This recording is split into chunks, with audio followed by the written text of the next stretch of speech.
Hey there guys, Ishik from Shaktik here and welcome to a brand new video. In today's video, we're going to be talking about my 5 favorite walks here in Wellington. For those of you that know me outside of Shaktik know that I love my walks and my trails, and here I've done heaps in Wellington. In this video I'm going to be ranking the walks by I'll be giving details about their grade, so anything from easy, medium, hard, and I will also give you some duration times, some of the cool things about the walks, what I liked about it, and yeah. Let's get right into it.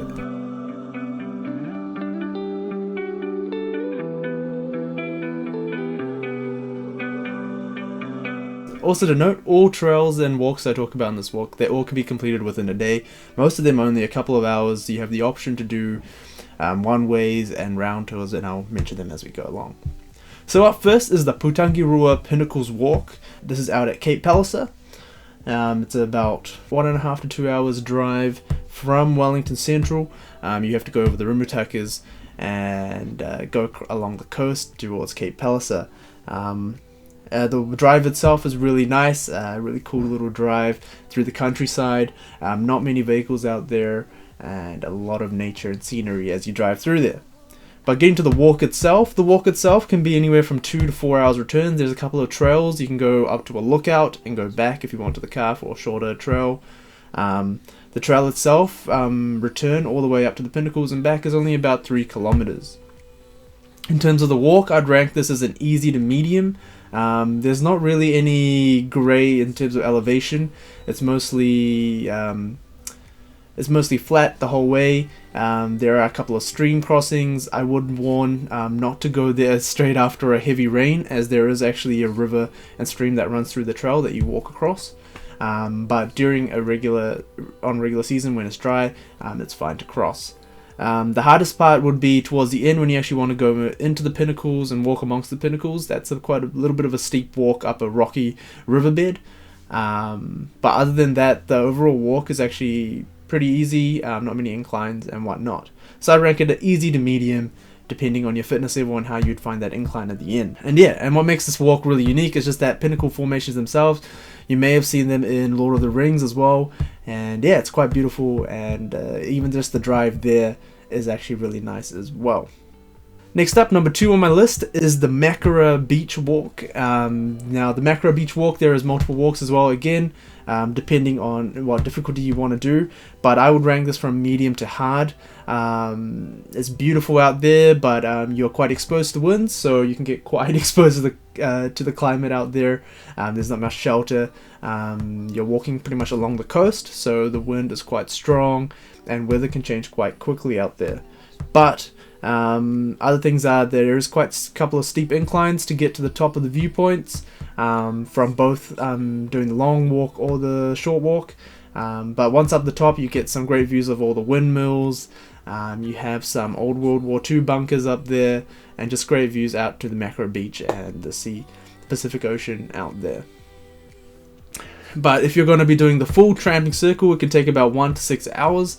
It can take about 6 hours to complete. This is going along the whole coastal line of Makara Beach, where you will have to do some minor rock climbing or bouldering to get over certain obstacles. Also to keep in mind, keep an eye out on the tide, sometimes the water can get quite close to where you're climbing the rocks. And yeah, that will be it. But it's beautiful out there, and if you're fit and you're confident and you've done some trails in full, I would recommend it for you. Next up on my list is Mount Kaukau. Now, Mount Kaukau, if you lived in Wellington, you can see it pretty much from everywhere in Wellington. It's one of the tallest points, I believe, in Wellington. At the very top, there is a radio tower that you can see from all across Wellington. Now, there is numerous walks on this. Mount Kaukau is part of the Skyline Walk, which can actually be accessed from Johnsonville, Kandala, and various other endpoints like Karori. But the one that I mainly do is from Johnsonville, which I prefer. I would give this a grade of about medium. It's about a 1 to 2 hour return. Some people do run the track. I can't do that yet, and I give it a medium because it's pretty much a full climb all the way up, so it's just loads of stairs. Nothing treacherous or anything, it's just loads of stairs to get up there, and can get quite steep in certain areas for some people that aren't fit, but it isn't too long, so I'll say that. Once you're at the top, you get beautiful views of Wellington City, of the ocean. You get some views of Petone, Solom's Island, and you get this beautiful view of Wellington Wellington from above. Things to note, it can get quite windy and exposed again up the top, and could take a little while to get back down to the bottom. This track is also quite busy, I would say. People run this track, a lot of people walk, and since it's quite in a suburban area, a lot of people utilize this track. It's well known in Wellington, but I would say if you haven't done it, it's a really nice walk to do. It's kind of a rite of passage in Wellington to do. Number 4 on my list is the Te Ara Paparangi walk. Now, this one may be not known to a lot of people outside of Paparangi, Woodridge, Newlands area, but it's another beautiful walk. This one I'd put it in easy. There's not really many inclines or anything, but it's a beautiful walk to the bush. There's numerous entering points, so you, depending on your level of fitness and how long you want to walk, you can do this walk within anywhere between half an hour to 2 hours to about 4 hours return if you wanted to do it that way. Doing the full walk is about 4.6 kilometers one way. What you're able to do is enter in from Baylands and do all the way walk up to the Newlands Dog Park, to the Paparangi Dog Park, which is a beautiful large park where if you have a dog you can let it run around, whatnot, and there's a nice car park there. So usually what I'd recommend if you're going with 2 people, park one car at the end and the other car at the start, and that way you don't have to do the full round trip, which can double your time, of course. On this walk, this beautiful walk, you get beautiful sea views out to this harbour again. You get to see Wellington City, and a beautiful sunny day as well. See the water, see the sea, see Soames Island and whatnot. And also, as you continue down the walk, you get to see more of the waterfront on the Petone side, which as well is beautiful to see on a nice, beautiful sunny day. You're under a canopy of trees, so you're less exposed to wind. You've got lots of shade, and it's a very calming walk, and it's a good walk I'd recommend for families and even some of the older people to do.